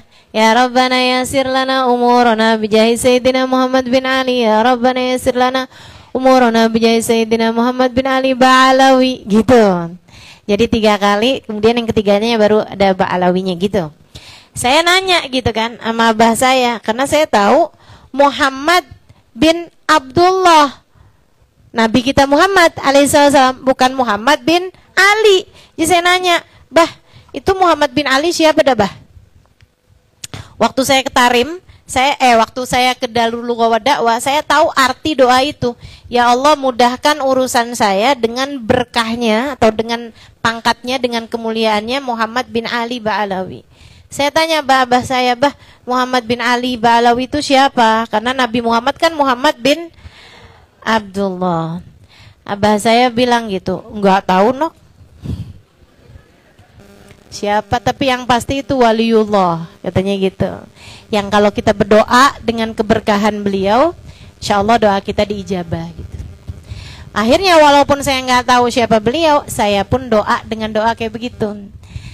Belakangan kemudian saya tahu bahwasanya Sayyidina Muhammad bin Ali Ba'alawi adalah waliullah yang luar biasa, yang menjadi pemimpin para wali yang ada di kota Tarim. Jadi orang kalau ziarah ke Tarim tuh udah pasti dah ziarahnya ke Sayyidina Muhammad bin Ali Ba'alawi. Ziarah ke Tarim itu udah pasti ziarah ke Zambal. Di Zambal itu terdapat makom waliullah yang pada zamannya Sayyid Habib Abdurrahman Asgaf. Habib Abdurrahman Asgaf itu cucu dari Sayyidina Muhammad bin Ali Ba'alawi, jadi zaman dulu itu ya. Beliau pernah mengatakan bahwasanya di Zambal ini ada makom 300.000 wali. Itu zaman itu loh. Gimana zaman sekarang? Semua waliullah yang meninggal dunia dari kalangan habaib semua dimakamkan di Zambal. Jadi ada jutaan wali yang dikuburkan di Zambal tersebut. Nah, orang kalau ziarah ke Zambal, enggak ziarah ke semuanya enggak apa-apa. Yang paling penting diziarahin Sayyidina Muhammad bin Ali Ba'alawi, yang biasa dikenal dengan Faqih al-Muqaddam. Faqih al-Muqaddam Muhammad bin Ali Ba'alawi. Gitu ya. Nah, doa ini boleh teman-teman baca habis baca Ratib Haddad. Itu biasa dilakukan para aulia ya. Dan saya juga baru tahu, sesudah saya menuliskan buku tersebut, saya baru tahu juga bahwa doa itu ternyata diajarkan oleh Habib Ali Al-Habsyi, penulis kitab Maulid Simtud Duror. Jadi kalau teman-teman baca doa itu adalah doanya Sayyidina Habib Ali Al-Habsyi, penulis kitab Maulid Simtud Duror. Ya Rabbana yasir lana umurona bijahi Sayyidina Muhammad bin Ali Ba'alawi. Gitu ya doanya ya. Apal? Ya Rabbana yasir lana umurona bijahi Sayyidina Muhammad bin Ali Ba'alawi. Apal? Baca bukunya. Depan sana tuh, beli bukunya. Iya, itu apakah boleh dibaca satu paket atau boleh dibaca doanya saja setelah sholat maghrib? Boleh dibaca kapan aja. Nggak hanya setelah sholat maghrib, kapan aja kalau ibu-ibu mau ada urusan gitu kan. Kayaknya urusan lagi agak repot nih gitu. Baca aja doa itu. Mudah-mudahan urusannya dimudahkan dengan keberkahannya Sayyidina Muhammad bin Ali Ba'alawi atau Faqihul Muqaddam. Apakah ketika kita berziarah ke makam, misalnya makam orang tua, harus melepas alas kaki seperti yang sudah lakukan ketika di pekuburan Zambal? Enggak juga sih ya. Enggak juga. Nah, kalau pekuburan Zambal karena memang makamnya wali-walinya Allah kan banyak banget di sana, semua melepaskan kakinya, alas kakinya gitu. Jadi kita ikutan gitu kan. Nah, kalau kita ziarah ke makam-makam yang lain, tergantung lokasi makamnya itu gimana tempatnya gitu kan. Kalau kita ziarahnya ke luar Batang, pasti lepas alas kaki dong. Kan begitu ya. Demikian juga ke makam para wali-walinya Allah yang memang tempatnya di situ adalah tempat orang duduk untuk membaca doa dan zikir, memang semestinya melepaskan alas kaki seperti itu. Kalau di pekuburan-pekuburan kayak di Karet misalnya atau di apa? Ya, apalah pokoknya kuburan-kuburan yang ada di sini. Kalau memang di situ rerumputan begitu kan, enggak apa-apa, tetap pakai alas kaki. Bahasa Arab Fusha itu yang bagaimana Ustazah? Bahasa Arab Fusha itu yang dipelajari di pondok-pondok pesantren ya. Sama kayak bahasa Arab, maksudnya bahasa Arab yang fasih ya, bahasa Arab yang memang bahasa Arab yang baku gitu. Kayak teman-teman baca buku bahasa Indonesia, itu kan bahasanya kan bahasa baku. Nah, kalau bahasa ami atau bahasa pergaulan, bahasa suki juga biasa sebutnya gitu ya. Bahasanya orang pasar gitu, bahasa pergaulan.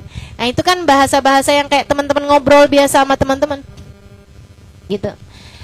Kamu kalau ngomong sama teman-teman kan nggak akan yang apakah Anda sudah makan?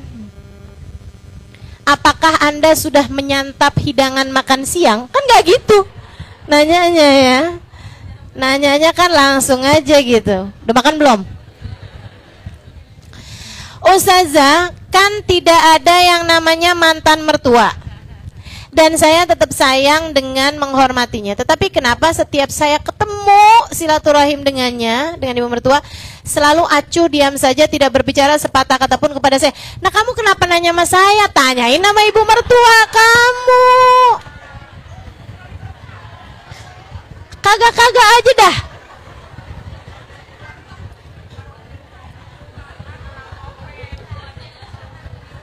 Ya ampun. Yang kayak beginian tuh nggak usah nanya sama saya, nanya sama dia gitu. Ustazah, kenapa ya suami saya diem aja? Nah, nanyanya sama saya. Nanya sama dia lah. Abisnya nggak enak Ustazah, saya nanya sama dia, jadi saya nanya sama Ustazah. Nggak nyambung teman-teman. Saya jadi nggak enak. Apakah saya berdosa jika saya tidak berkunjung lagi menemuinya? Sikap saya harus bagaimana Ustazah yang sudah tidak dianggap lagi? Saya masih sayang padanya, selalu berdoa untuknya. Terima kasih Ustazah.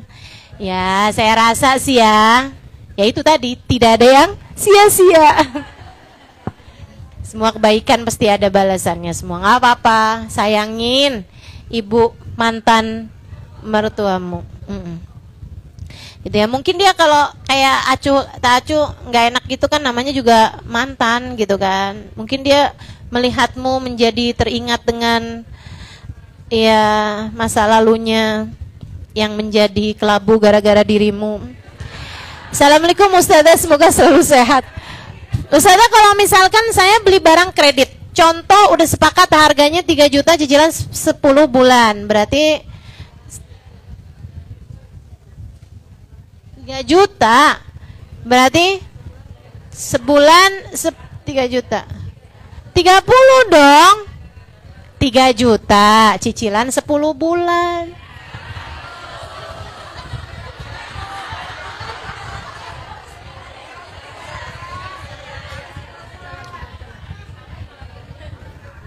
Rp3 juta sebulan, 10 bulan, 30 juta dong.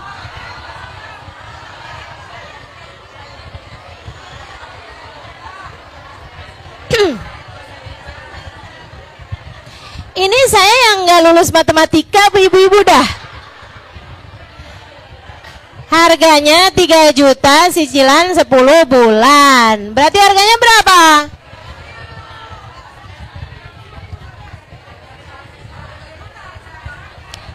Nggak ngerti dah. Dia cicilannya berapa? Oh, bayarnya 300.000 setiap bulan. Oke, iya. Saya kok kirain bayarnya 3 juta dikali 10 bulan. Berarti kan 30 juta ya. Pas keluar tagihannya dirinci ada barang sama bunga. Itu jadi masalah nggak Ustazah? Soalnya pas di tagihan itu ada tulisan bunga. Saya nggak tahu bakal ada bunganya. Pas keluar di kreditnya ada tulisan bunga. Padahal dari kreditnya 0% Ustazah. Makasih Ustazah. Semoga selalu dalam lindungan Allah. Yang hitungannya itu adalah lafalmu ketika kamu transaksi. Jadi yang ditulis dari dia itu urusan dia dah. Yang jadi dianggap sebagai akad itu adalah transaksi saat akad jual belinya. Jadi kalau dia bilang gitu kan, saya beli barang 3 juta, saya cicil selama 10 bulan. Jadi cicilan saya setiap bulan 300.000 begitu ya. Nah itu udah sah jadinya tanpa bunga tuh kayak gitu. Kalau kemudian dia keluar gitu ada suratnya gitu kan, bunga sekian persen ini apa, tapi tetap aja bayarnya ya 300.000 itu nggak jadi soal. Assalamualaikum Ustazah yang dirahmati Allah. Jika kita masih mengontrak atau sewa rumah, namun punya simpenan uang di atas 100 juta yang niatnya untuk membeli rumah suatu hari nanti, apakah wajib kita keluarkan zakatnya? Iya, wajib. Zikiran Imam Ghazali dari Senin sampai Minggu yang tiap harinya ada 1000 kali dengan lafal yang berbeda-beda berganti-ganti.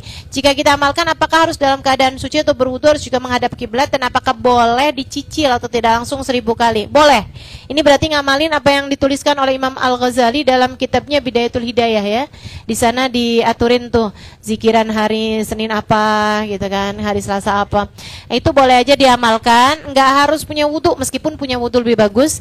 Dan juga kalau menghadap kiblat lebih bagus, tapi enggak juga nggak apa-apa. Dicicil juga boleh, yang penting sepanjang hari dibaca sampai dengan 1000 kali. Apakah ikut baca Al-Quran di grup yang hataman seminggu sekali? Jika telah hatam semua, harus selalu dibaca doa hatamannya. Oh, apakah harus selalu dibaca gitu doa hatamannya? Dan andai dibaca doa hatamannya langsung 1 tahun, bagaimana Ustazah? Dihatamkan di majelis taklim doanya. Dan pas batas akhir ganti puasa qadha. Oh, kapan batas akhir ganti puasa qadha? Batas akhir ganti puasa qadha itu adalah pada hari terakhir dari bulan Sya'ban. Itu batas boleh, tapi sudah dianggap makruh kalau sudah tak lewat tanggal 15 Sya'ban. Jadi sebaiknya itu sebelum tanggal 15 Sya'ban. Tapi kalaupun enggak, itu masih boleh gitu, artinya belum dosa gitu ya, belum dosa. Tapi sunnahnya dilakukan sebelum tanggal 15 Sya'ban. Nah, dianggap dosa kalau udah masuk Ramadan dan kamu masih punya hutang dari bulan Ramadan yang lalu. Assalamualaikum Ustazah, saya punya hutang sama saudara saya, sudah lama banget. Saya mau bayar tapi malu karena sudah terlalu lama. Lah, kagak dibayar lebih malu lagi. Saya nggak ngerti sama cara mikir kamu tuh. Saya tuh punya utang loh mau Ustazah Halimah, tapi saya malu mau bayarnya. Kenapa? Udah kelamaan. Ya lebih malu lagi kalau kamu nggak bayar, Bu. Bisa nggak Ustazah saya traktir dia aja dengan niat bayar utang? Nggak kena, teman-teman, nggak kena. Ya, awalnya kan kamu ngomongnya utang. Nah, itu harus tuh. Kalau kamu ngomongnya utang, harus dibayarkan berupa utang. Gitu kan? Tapi kan kamu nggak tahu, mungkin dia udah ikhlas Ustazah. Ya tanyain aja. Saya tuh dulu inget gak sih, saya pernah punya utang loh sama kamu gitu kan, 1 juta gitu. Boleh nggak kalau kamu aku beliin apa gitu? Sama saudara sendiri kan enak ya. Assalamualaikum Ustazah, mengenai penjelasan Ustazah yang masalah hutang, bagaimana hukumnya kalau hutang itu ke bank atau kartu kredit? Biasanya ada peraturannya kalau meninggal dianggap lunas. Emang iya?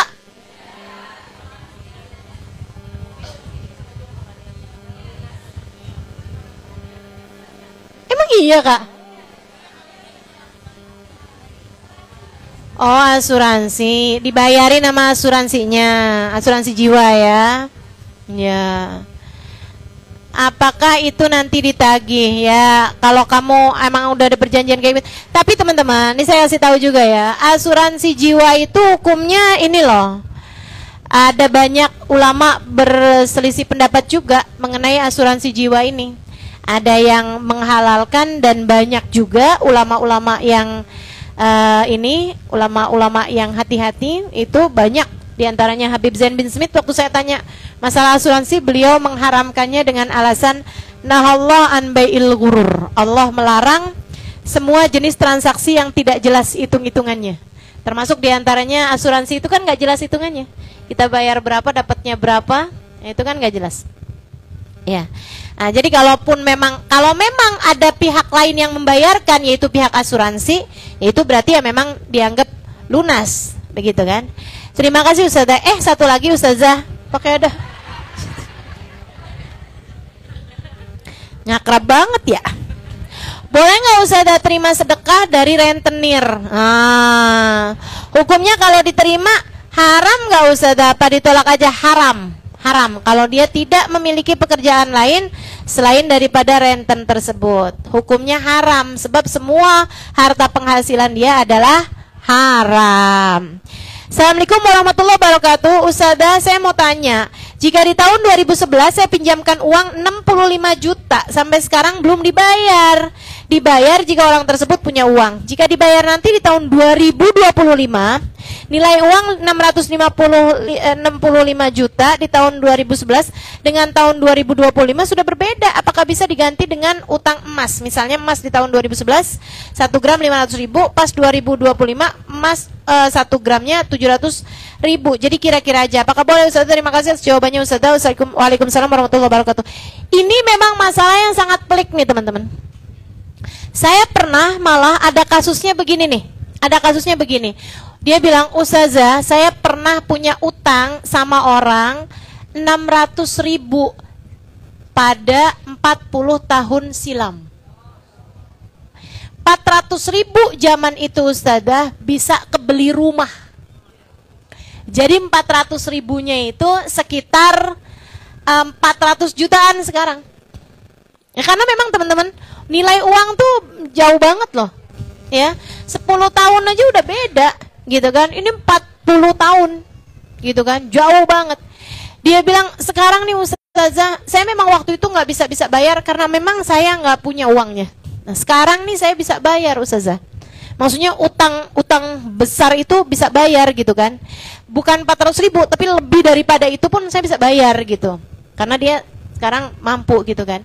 Dia bilang, gimana cara saya bayarnya? Saya bilang, buat adil, biar kamu nggak mendolimi orang tersebut, dihitung dengan nilai beras. Nah, saya lebih suka menghitungnya dengan nilai beras, teman-teman. Meskipun nilai emas juga boleh. Boleh dihitungkan dengan nilai emas, boleh juga dihitungkan dengan nilai beras. Tapi dengan sama-sama ridhonya. Beras zaman itu 1 kilonya berapa? Dihitung dengan beras zaman sekarang 1 kilonya berapa. Nah, itu dia hitung gitu. Kayaknya harus bayar 200 juta gitu waktu itu. Ya, dia inget, dia bilang nilai beras waktu itu sekian gitu kan. Saya bilang ya udah hitung dah kalau gitu dengan nilainya sekarang itu berapa. Jadi 400 ribu zaman itu bisa kebeli beras berapa kilo gitu kan, berapa berat. Nah sekarang dihitung dengan seberat itu beras nilainya berapa gitu. Akhirnya ya sekitar 200 juta gitu. Waktu itu akhirnya saya minta dia untuk membayarkannya dengan nilai segitu. Ya, karena memang jangan sampai kita dolim nih, 65 juta nggak dibayar-bayar sampai 20 tahun begitu kan. Nah habis 20 tahun nilai 65 juta tuh nggak sama. Jadinya dolim begitu ya. Nah saya nggak minta hitungnya dengan harga minyak goreng atau gula atau cabe yang naik turun gitu ya. Tapi yang biasanya lebih stabil dinilainya dengan beras ya atau emas. Emang emas lebih ini ya, lebih standar gitu. Assalamualaikum Ustazah, sehat selalu Murabbi. Siapa nih Murabbi? Izin bertanya Ustazah, ada bank syariah menawari saya dana talangan haji untuk porsi haji 25 juta tambah administrasi 1 juta. Saya harus mencicil untuk mengganti setiap bulan, jadi punya hutang nantinya. Bolehkah Ustazah? Padahal hati ini ingin sekali berhaji. Jangan haji pakai uang hutang, teman-teman. Jangan. Haji itu hanya bagi yang udah hitungnya ini aja, ikutan aturan Allah aja. Tapi saya pengen haji, doa. Gimana doanya Ustazah? Pagi hari sebelum adzan subuh. Jadi bukan pagi hari sebelum subuh. Artinya dini hari, sepertiga malam yang terakhir. Habis kamu tahajud baca ya Rabbi sholli ala Muhammad, ya Rabbi ballighna nazuruh, ya Rabbi sholli ala Muhammad, ya Rabbi ballighna nazuruh, ya Rabbi sholli ala Muhammad, ya Rabbi ballighna nazuruh. Ya Allah, bersolawatlah engkau kepada baginda kami Nabi Muhammad. Ya Allah, sampaikan kami dapat berziarah ke makam Nabi besar Muhammad. Insya Allah kalau sering dibaca 100 kali, 200 kali pagi hari itu sebelum adzan subuh, insya Allah Allah nggak akan matiin kamu kecuali sesudah haji atau umroh insya Allah. Assalamualaikum Mi, nama saya Boleh nggak kita tidak menyukai sifat orang lain yang menurut kita tidak baik, padahal mereka mengajarkan sesuatu hal ke kita, tapi mereka sendiri tidak menjalankan? Dosa nggak Mi? Itu tadi yang saya sampaikan ya. Nggak suka sifat boleh, yang penting jangan sampai nggak suka orangnya. Nggak suka pekerjaannya boleh, yang penting jangan sampai nggak suka sama orangnya. Assalamualaikum Ustaz. Maksudnya gimana sih Ustaz? Saya nggak ngerti dah Ustaz ucapan ini nih Ustaz. Kita tuh nggak suka sama orangnya kan karena emang nggak suka sama sifatnya Ustaz. Nggak suka sama sifatnya kan jadinya nggak suka sama orangnya, nggak suka kerjaannya. Maksudnya gini loh, kamu bayangkan kalau orang itu taubat, kalau orang itu nggak ngerjain lagi hal tersebut, kamu suka apa nggak kira-kiranya? Itu yang bikin kamu jadi bisa tahu kamu sebenarnya sukanya nggak sukanya karena orangnya atau karena sifatnya. Kalau kamu bayangin, misalnya dia bener, misalnya dia nggak ngerjain lagi perbuatan itu, kamu kira-kira suka apa nggak? Ih, amit-amit. Berarti kamu emang nggak suka sama orangnya, bukan nggak suka sama perbuatannya. Assalamualaikum Ustaz, saya ingin bertanya. Ini pertanyaan terakhir ya, nggak usah tanya lagi ya. Bagaimana hukumnya jika kita suka dikasih makanan atau uang dari orang yang bekerja sebagai rentenir, tapi di sisi lain dia mempunyai usaha toko lainnya? Ya, itu namanya hartanya harta yang syubhat. Harta yang syubhat itu ada harta, ada halalnya, ada haramnya, gitu ya. Gimana Ustazah, kita makan apa nggak makan? Tergantung posisi kamu bagaimana. Kalau kamu adalah orang yang memang sangat, mohon maaf ya, sangat sulit kehidupannya, gitu ya, sangat sulit kehidupannya, itu kamu boleh makan. Kamu boleh makan, silakan makan. Tapi kalau kamu ngerasa enggak kok, ada banyak makanan yang lain, ada banyak, maksudnya saya masih mampu makan, tidak dari makanan ataupun pemberian dari orang tersebut, lebih baik makanan atau pemberian dari orang tersebut dikasihkan kepada orang fakir miskin yang memang benar-benar susah. Maksudnya kayak di bawah jembatan, ya kan, orang-orang yang hidupnya pengemis, gelandangan. Nah itu silahkan kasihkan kepada mereka gitu. Bagaimana hukumnya kita memberi makanan dengan harga, membeli makanan dengan harga diskon yang awalnya dari harga 40.000 menjadi 5.000 karena menggunakan, emang ada ya kayak gitu ya? Ini diskonnya kok habis-habisan banget ya? Iya, menjadi 5.000 karena menggunakan diskon dari e-commerce. Sebelumnya terima kasih, jika berkenan mohon jawabannya. Boleh. Kenapa gitu? Karena itu semacam hadiah dari langganan kamu gitu. Sama kayak misalnya saya jualan apa ya? Misalnya saya jualan buku gitu ya. Saya jualan buku, nah karena kamu langganan beli banyak gitu, akhirnya kamu saya kasih diskon khusus gitu. Nah diskon khususnya kan hanya untuk pelanggan-pelanggan aja kan. Jadi itu semacam pemberian hadiah atau servis buat pelanggan. Yang namanya pelanggan kan memang selalu, iya, selalu mendapatkan servis lebih daripada bukan pelanggan ya. Ada harga langganan kan kalau kita beli-beli apa-apa itu kan. Nah itu jadi boleh-boleh aja. Assalamualaikum Ustazah, mohon doanya untuk Raden. Kita punya Raden ya ini ya. Untuk doanya untuk mohon doanya untuk Raden Meli Rosmiyanti binti Raden Rusmi Naryo yang sedang sakit. Sudah berobat ke dokter belum sembuh-sembuh, mohon doanya dari Ustazah jamaah majelis semuanya. Mudah-mudahan Allah kasih kesembuhan. Assalamualaikum, semoga Ustazah sehat selalu. Mohon doanya Ustazah untuk guru saya yang sedang sakit, Ustazah Khadijah Al-Attas. Mudah-mudahan Ustazah Khadijah Al-Attas segera diberi kesehatan ya. Siapa nih Ustazah Khadijah? Bu Jaje? Bukan.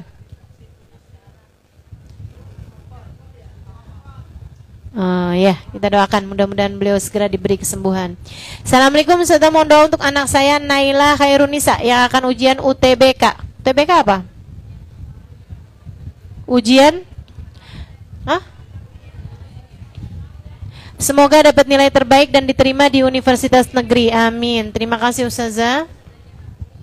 Assalamualaikum Ustazah yang soleha, mohon doanya untuk saudara saya yang sedang sakit, namanya Aminah binti Adul. Terima kasih Ustazah. Wassalamualaikum warahmatullahi wabarakatuh. Assalamualaikum warahmatullahi wabarakatuh. Ustazah, semoga selalu sehat dan bahagia selalu. Amin. Ustazah, saya mohon doanya untuk anak saya Ismail Fajri supaya mendapatkan sekolah yang terbaik dan menjadi anak yang soleha. Mel Akbar supaya mendapatkan keberkahan dan kelancaran dalam pekerjaannya menjadi anak yang soleh. Assalamualaikum Ustazah, mohon doa dan fatihahnya untuk umi saya Fatimah binti Abdullah Bilfegi agar diberikan kesehatan jasmani rohani. Allah berikan hati yang senang dan lapang, semoga bisa segera duduk lagi di majelis ini. Dari Naziha BSA.